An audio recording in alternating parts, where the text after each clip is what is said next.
எளிய மோட்டார். மாணவர்களே, இன்னைக்கு நாம ஒரு எளிய மோட்டார் செய்ய போறோம்.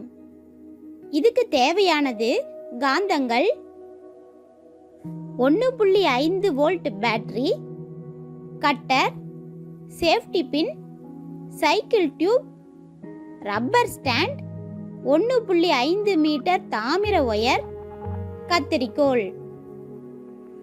முதல்ல 1.5 மீட்டர் தாமிர ஒயரை ஒரு பேட்டரியில இந்த மாதிரி வட்டமா சுத்தி, அதாவது 12 முறை சுத்தி தனியா எடுத்து வச்சுக்கணும். இது ஒரு ஸ்ப்ரிங் மாதிரி இருக்கும்.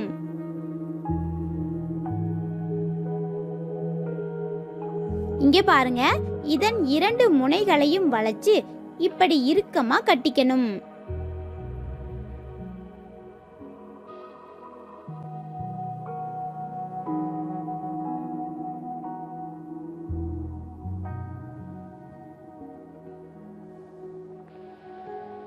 இங்க பாருங்க, இருபுறமும் 3 சென்டிமீட்டர் இடைவெளி விட்டு இந்த மாதிரி வெட்டிக்கணும்.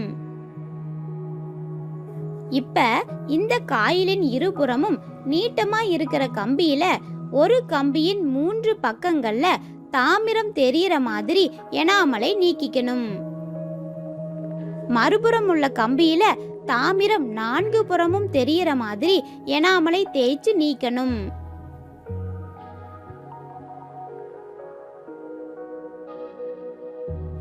இப்ப காயில் ரெடி. இதுல ஒரு புறம் 3 பக்கம் தாமிரமும் மறுபுறம் 4 பக்கம் தாமிரமும் இருக்கும். இப்ப பேட்டரியில 2 ரப்பர் பேண்டுகளை நீளமாகவும் குறுக்காகவும் மாட்டி விட்டுக்கணும்.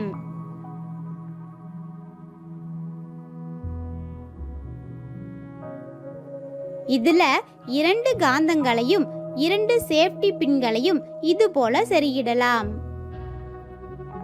இங்க பாருங்க, மோட்டார் ரெடி ஆயிருச்சு.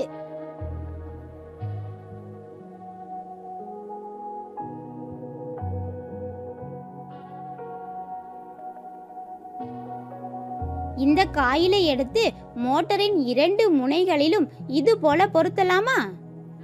இப்ப பாருங்க, லேசா சுண்டி விட்டா இது வேகமா சுத்த ஆரம்பிக்குது. அட, என்ன ஆச்சரியம்! இப்ப இன்னொரு காந்தத்தின் எதிர் துருவத்தை கிட்ட கொண்டு போகும்போது இன்னும் வேகமா சுத்த ஆரம்பிக்குது. இங்க பாருங்க, காந்தத்தை திருப்பி கொண்டு போகும்போது மோட்டார் மெதுவா சுத்திக்கிட்டே நிக்க ஆரம்பிக்குது. ஒத்த துருவங்கள், அதாவது 2ம் வட துருவம் அல்லது 2ம் தென் துருவமா இருந்தா மோட்டார் நின்னுடும். இத பாருங்களே, ஒரு 3D முட்டை போல இருக்குது. இப்ப இத சேஃப்டி பின்ல மாட்டி சுத்தி விட்டா வேகமா சுத்துது பாருங்களே. நீங்க வேற வேற வடிவங்கள்ல அளவுகள்ல இந்த மோட்டரை செஞ்சு பார்க்கலாம் இல்லையா? இதுதான் இந்த பூமியிலேயே மிகவும் எளிய மோட்டரா இருக்கும் இல்லையா? இப்ப இதற்கான காரணத்தை பார்க்கலாமா? மின் ஆற்றலை இயந்திர ஆற்றலாக மாற்றும் கருவியே மின் மோட்டார் ஆகும். ஒரு காந்த புலத்துல ஒரு மின்னோட்டம் பாயும் கடத்தியை வைக்கும் போது அந்த கடத்தியில ஒரு விசையானது செயல்பட்டு அக்கடத்தியை இயங்க செய்கிறது. இங்கு கம்பிச்சுருள் வழியாக மின்னோட்டம் பாய்கிறது. மின்னோட்டம் பாயும் கம்பிச்சுருளை காந்தத்துக்கு அருகில் வைக்கும் போது அதன் மீது செயல்படும் விசையினால் கம்பி சுருள் சுழல ஆரம்பிக்குது. இவ்வாறு மின் ஆற்றல் எந்திர ஆற்றலாக மாற்றப்படுகிறது.